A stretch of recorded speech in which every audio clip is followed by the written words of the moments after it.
बयनिबो थाखाय मावफुंग्रा जोंनि आंगोनि हानजा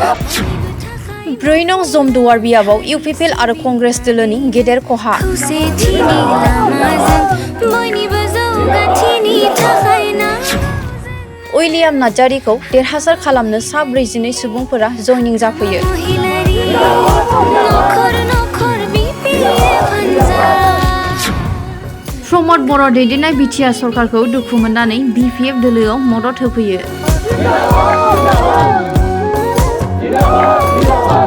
क'क्राझार जिल्लानि 4 नं जमदुवार बियाबनि BPF दोलोआव सा 42 सोद्रोमाफोरा UPPL आरो कंग्रेस दोलोखौ नागारनानै फिन BPF दोलोखौ फैगौ बिसायख'थियाव BPF दोलोनो भट होनानै देरहासार खालामनानै सरकाराव लाबोफिननो हाग्रामा महिलानि दैदेननाय BPF दोलोआव हाबफैनाय सा 42 सोद्रोमाफोरा उइलियाम नार्जारिजों आखाइ हमनायजों लोगोसे खोथा होबाय